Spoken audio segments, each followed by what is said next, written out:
This story begins with a diving incident leaving one diver dead and another fighting for his life. The efforts to save the dying diver lead to increasingly unlikely and incredible events. This is the true story of the whitetip attack on Saint Croix.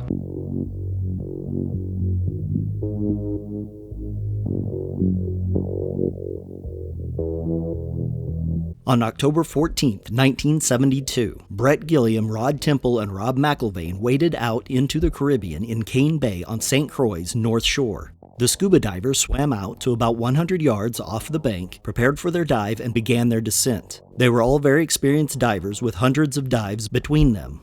This particular dive was a scientific dive for a local marine laboratory.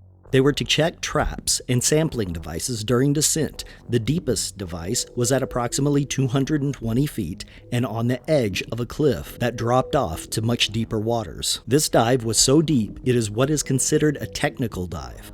For this particular dive, they were using double 40s, which provided plenty of gas to get to depth, perform their jobs, and perform decompression stops during ascent. Ron Temple had been in charge of the dive plan, though any of the three could have been, because they were all experienced technical divers. As the divers descended, they checked their various traps and marine supply devices. Nearing the final stop at 220 feet, they noticed a couple of oceanic whitetips swimming nearby. This was not particularly alarming for any of the divers, as they were used to seeing sharks on their dives. However, what was strange was that the sharks were close to shore. They were only about 100 yards offshore, and these were a species that is typically found in deeper, more remote waters. What was concerning, however, was that these were around 12 feet long, which is very large for this species, and that the oceanic whitetips are one of the more aggressive sharks. So, though the divers were not particularly alarmed by the presence of these sharks, they did keep an eye on them, as the sharks can be dangerous. At 220 feet, the divers reached the final sampling device and performed their duties without issue. When everything was complete, they all started for the surface according to their dive plan, with Robbie leading the way. Next was Bret, then finally Ron. They only ascended around 40 feet when Robbie stopped at a ledge of coral and signaled to Bret that his air was running low. They also noticed that Ron was not immediately below them. So Bret wrote on a pad, telling Robbie to continue to ascend to approximately 160 feet to start decompression, as his air was low, and Bret would go check on Ron. No later than he had stopped writing, and Robbie and Bret saw a large column of bubbles rising from below. Bret instantly started swimming to a mass of silt, sand, and bubbles where they had previously been, and Robbie, low on air, ascended to 160 feet. Bret rushed back down to Ron, assuming that Ron had an air failure and was expecting to buddy breathe. He entered the cloud of silt and sand and ran into Ron, who was thrashing about, but he couldn't see anything in the cloud. So Bret grabbed Ron and drug him up out of the cloud of silt to see that one of the sharks had latched on to Ron's left thigh. Ron was fighting to get the shark off, and Bret now entered the battle. He reached down and started hitting the shark on its gills, and the shark let go, but only to re-grip. The second shark grabbed Ron by the same leg and pulled him and Bret off of the ledge.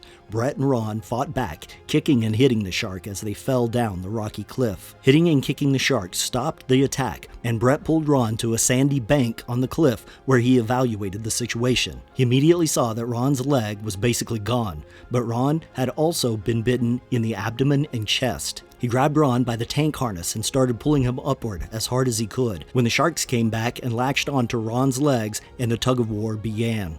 Bret lost.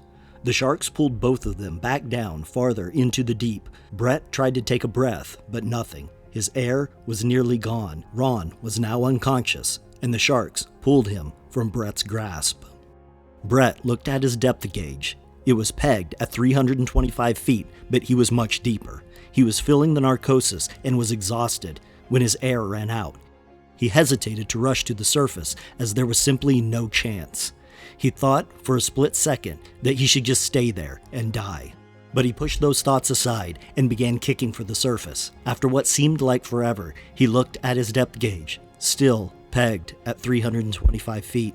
He desperately inhaled through his regulator and got a bit of air, just enough to keep him going. He kicked and kicked, running low on air. He inhaled again and barely got anything, but he could now see the surface. His vision faded as hypoxia set in. His vision became tunneled. As the blackness overtook his sight, he thought, "Damn, I almost made it," as his vision went black and he passed out 30 feet from the surface. Bret was wearing a buoyancy compensator vest, which was a device that holds air on the surface to allow the diver to float. Upon diving, air is released from the vest to maintain neutral buoyancy during the dive, as the diver goes deeper and as the diver loses weight while breathing and exhaling gas from the tanks. In Bret's case, a small amount of air was left in the buoyancy compensator at depth. As Bret ascended, this air expanded as the outside water pressure decreased. Then, when Bret reached 30 feet and passed out, the excess air in his buoyancy compensator acted as a life vest, floating him to the surface. When he reached the surface, his body impulsively took a breath, and Bret was still unconscious, but alive. When Bret opened his eyes, he was on the surface and could see shore. He again began kicking as hard as he could, as he knew that if he didn't get help immediately, he would soon be dead. He reached shore and tried to stand, but his legs were going numb, and he was fading again to unconsciousness. A couple on the beach saw that he was struggling and waded into the water to help. He told them that his friend was dead and he was suffering from decompression sickness and needed help. Then Bret passed out. Luckily for Bret, the couple happened to be a doctor and a nurse that were somewhat familiar with decompression sickness. They followed his instructions and had him transported to the local airport where a plane was waiting to take him to the nearest decompression chamber in Puerto Rico. Decompression sickness, or the bends, is when gas dissolves into the tissue of the diver because of the increased outside pressure on the diver's body. The diver must ascend slowly to decompress, allowing the dissolved gas to be harmlessly emitted from the body through natural respiration. However, if the diver descends too quickly, these gases form bubbles in the tissue, leading to damage of the tissue, extreme pain, and in some cases death. In Bret's case, ascending from nearly 400 feet to the surface in only a matter of minutes, after being at 220 feet for nearly 20 minutes, almost certainly results in death. There were two options to save him: take him back down to 400 feet and allow him to decompress. There were no divers, no experience, and no equipment readily available. Or get him to the nearest hyperbaric chamber to decompress, and this needed to be done as quickly as possible. At the same time that Bret was reaching shore, Robbie was decompressing in sorrow over losing his dive buddies. The last time he had seen Bret and Ron, they were being attacked by sharks and plummeting over the edge of the cliff. During Robbie's decompression, neither of them ascended, leaving Robbie to the only conclusion that he could come to: they were dead. They transported Bret to the airport and loaded him onto an airplane.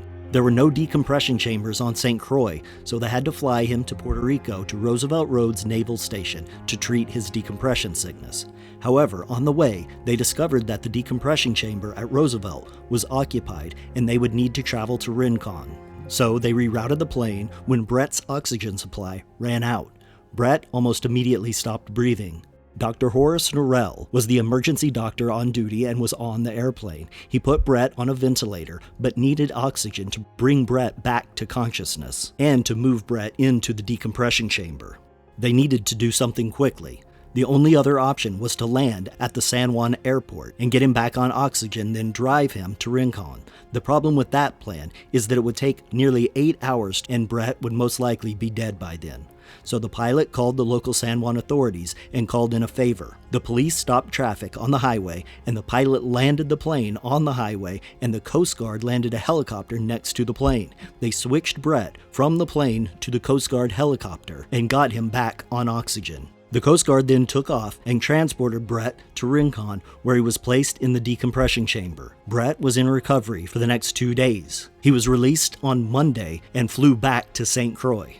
He had no money and no identification, as he had only been wearing a wetsuit when he was transported, but was lucky enough to come across a taxicab driver that he knew and that agreed to take him across the island to his father's house. Along the way, he noticed a large gathering of people at a beachside restaurant where he frequently visited. It was likely that Bret would know several people there, so Bret simply had the cabbie drop him off at this restaurant. Upon entering, he found that it was the celebration of life of Bret Gilliam.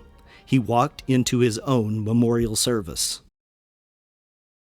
Upon exiting the water on Saturday morning, Robbie had immediately reported to the authorities that Bret and Ron had died on the dive, and because Bret had been immediately transported off of the island, there was no evidence contradicting Robbie's account. So, everyone on Saint Croix had believed from Robbie's report Saturday morning that Bret had died on that dive. Needless to say, the memorial service turned into a true celebration of life. This is True Tragedies. Please like, leave comments, and subscribe. Thanks for watching.